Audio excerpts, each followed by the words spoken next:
बहुत दुखद हादसा जम्मू कश्मीर में हो गया है, उसकी तरफ प्राइम मिनिस्टर का भी ध्यान दिलाना चाहता हूं, होम मिनिस्टर साहब का भी अमित शाह का भी दिलाना चाहता हूं, और साथ में लेफ्टिनेंट गवर्नर मनोज सिन्हा साहब का और चीफ मिनिस्टर उमर अब्दुल्ला साहब का भी दिलाना चाहता हूं। इतनी तबाही और बर्बादी मेरे रामबन बनिहाल में हुई है।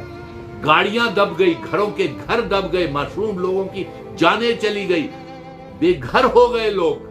रामबन, बनिहाल, रियासी और गूल में बिजली और बादल फटने की वजह से हमारे मवेशी, सैकड़ों मवेशी मासूम मारे गए, सैकड़ों घर जल गए और कई मासूम लोगों की मौत रियासी में, गूल में और रजौरी में हुई है।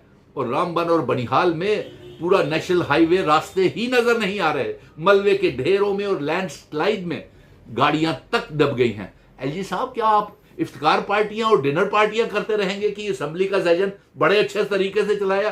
क्या वहां से निकला असेंबली के सेशन से? कुछ नहीं निकला है। आपने हमारे जम्मू कश्मीर के बेरोजगार नौजवानों को बढ़ाई है, लेकिन कम से कम वहां रामबन बनिहाल में जाकर के मौके का जायजा लें। अपने डीसीज की, तहसीलदार की, एडीज की टीम, रेवेन्यू टीम्स वहां पे भेजें, वहां पे मौके के ऊपर उनको मुआवजा दे, उनको कंपनसेशन दे, उनको घर बना करके दे, और जो गाड़ियां वहां पे दबी हुई है जल्द से जल्द रास्ता खोले ताकि वो अपनी मंजिल और मुकाम तक पहुंच सके। राय भवन आपको चापर किस लिए दिए हुए हैं?